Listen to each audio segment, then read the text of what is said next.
from Atlanta ahead of tomorrow's Peach Bowl. Hey, Tim. Hey, guys. How you doing? I hope you had a Merry Christmas. You as well. How are you doing down there?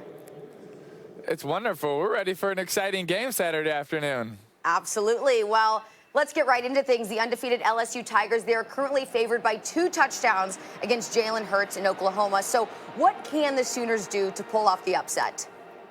Yeah, I think that's a bit much. I think it starts with winning the turnover battle. I think Oklahoma has to control the football. They have to win the turnover battle. But also, Jalen Hurts has to be dynamic on the ground. I think he's one of the best runners with the football in college football. He's done it for 4 years. And if he has a chance to have a say in this game at the end of it, if it's close enough, they can control the time of possession. In the end, LSU fans should be leery because this young man, he has ice water in his veins. He has so much poise. If you remember back to his freshman year, when he had a chance on a game-winning national champion touchdown drive, he did it against Clemson. But there was another guy named Deshaun Watson scored with 1 second left.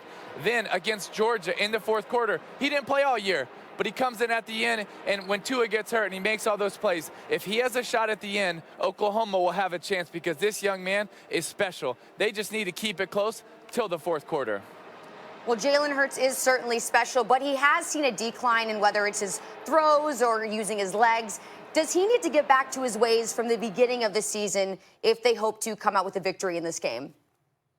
No, I think you got to understand, this kid's been wearing a back brace all year. He's been carrying this team. He's done everything. He scored 51 touchdowns. I know he has a few fumbles on the season, but that's because he's been trying to do everything to fight his way back when they're down 25 against Baylor. It was on Jalen Hurts' back, but guess what? He's been able to carry this team. He needs to have some help in this game. His defense needs to step it up. Coach Grinch is a great defensive coordinator. He's going to be stunting and slanting that defensive line, try to force a LSU into a turnover. To CeeDee Lamb needs to step up, but also pay attention for the fullbacks, the H-back position from Oklahoma. It's what Mark Andrews for the Ravens used to play for Oklahoma. They have 8 receiving touchdowns. That position does this year. It could be huge in this game with their play action from Jalen Hurts' legs and then be able to, against one-on-one, the linebackers of LSU. I think that's where Oklahoma is going to try to pick apart LSU because their DBs, they're going to have 3 first-round draft picks. Grant Delpit, Fulton, Stingley. Those guys are all going the first round. I don't think they're going to go after their DBs. I think they're going to go after their linebackers. That could be a key in this game. Tebow, my guy, you are the quarterback expert. You got Lawrence in the game. You got Hurts. You got Fields. You got all these guys in order. Give me the quarterbacks that you trust the most in this stage. Oh, man. Why do you put me on the spot like this? Come on, man. First of all, let me just say they're all great quarterbacks. And gosh, this is a tough one. In this one, I'm going to go Burrow first just because what he's done this year is silly. Plus his receivers, his offensive line, his defense, everything. The national championship being in New Orleans, it just feels like a perfect storm. I'm going to go with Joe Burrow, number 1. I'm going to go Trevor Lawrence, number 2. Yeah, he struggled early on in the year, but if you watch him the last few games, he is on fire. He has ice water in his veins. I'm going to go Jalen Hurts, number 3. Justin Fields, I think he's still one of the best players in the country, but just because the others are so good, I'm going to put it at number 4. I like that list. Tim, Lewis Riddick here. Look, listen, when you're ranking those quarterbacks right there, how do you really factor in, though, when you're looking at Justin Fields and you put him here number 4? What do you think, though, the influence of Ryan Day has been on Justin Fields? And Ryan Day, what influence has he had on this offense overall? Because it seems much more multiple and much more explosive as far as taking shots down the field. And Justin Fields is a big part of that. But what do you think the influence of Ryan Day has been this year? He's a huge part of that, and I'm not trying to knock him putting forth. I just think all these guys are that good. I think Justin Fields is one of the better players in the country. I think he'll have a chance of winning the Heisman next year. I think what's a little bit different this year is their receivers are a little bit more experienced. He has big-time receivers. I think they have the consistent running game with a really good offensive line from J.K. Dobbins and Master Teague, and I think the play action off of that has been dynamic. I think their ability to be able to get the safeties to creep up and be able to get one-on-ones down the field and a lot of level concepts where you're going to have a post, you're going to have a corner, you're going to have a flat defender. And Ryan Day loves that, and he finds a lot of different ways to be able to attack that. And that's something I feel Justin is really comfortable with. He's comfortable with the quick play action, getting back in the pocket. You know, in a lot of long situations, you don't see him do straight drop back. It's more of getting a quick token play fake. That's because that's where Justin feels comfortable, and he's really dynamic that way. And I think that's something Ryan Day has really coached into their system this year is figuring out ways where he can be his best. And Justin has been fantastic. One interception and 40-something touchdowns. He's had a fantastic year and been one of the best players in the country. Tebow, let's elevate to bird's eye view. I want to talk about the implications this game has on college football. Fields, transfer quarterback. Hurts, transfer quarterback. Burrow, transfer quarterback. How do you feel about the state now with the transfer portal and all that when you see all three of these guys playing in this caliber of games? I guess I would say I have mixed emotions. I think that I think these young kids should have a chance to go and play, and they shouldn't be bound up into one university when they pick it, especially quarterbacks, because all these guys were backups. They weren't given a shot for one reason or another, but they went to another place, and now they're either winning Heisman trophies or in semifinal games. And as a quarterback, it's different than every other position. You can play 5 or 6 linebackers in a game. You can play 10 offensive linemen in a game. You can play 6 receivers in a game.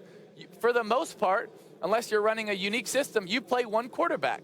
That means you need to give these other guys a shot to compete, to flourish, and to be Heisman Trophy winners. Because if Joe would have stayed at Ohio State, he probably would not be the starter. Maybe this year he would have been, but he probably wouldn't be a Heisman Trophy winner. So I think, especially for the quarterback position, we need to have the opportunity to go to other schools to compete, to give yourself a chance, because I encourage these young kids, live out your dream. Sometimes if you're at a school and you're stuck behind someone, you want to be loyal to that school, but at the same time, you want to go live out their dream. And I think for the quarterback position, they need to have the opportunity to go do that. And Tim, talking about living out your dreams and working up to your full potential, which player do you think will make the biggest leap in their draft stock this weekend?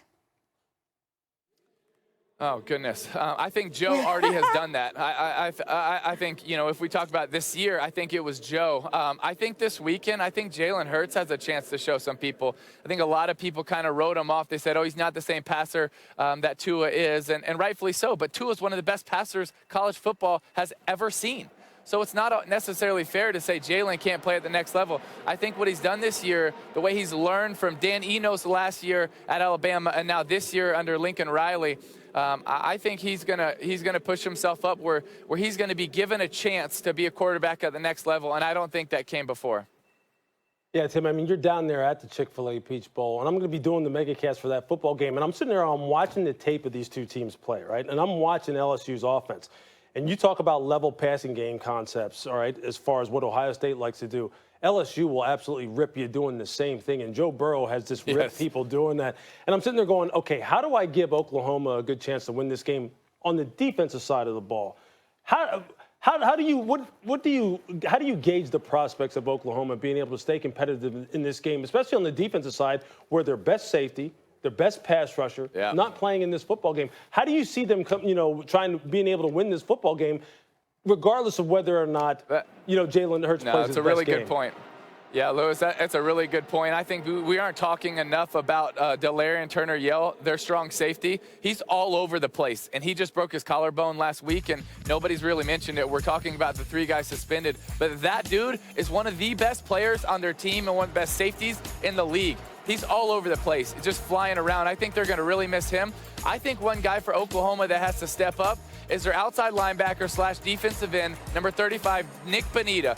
He doesn't have a lot of sacks, but he harasses quarterbacks, and he was all over the place in the Big 12 championship. He's young, so he's growing every single week, and he can win with the speed rush in or out. And I think this young man has to get Joe Burrow off of the spot.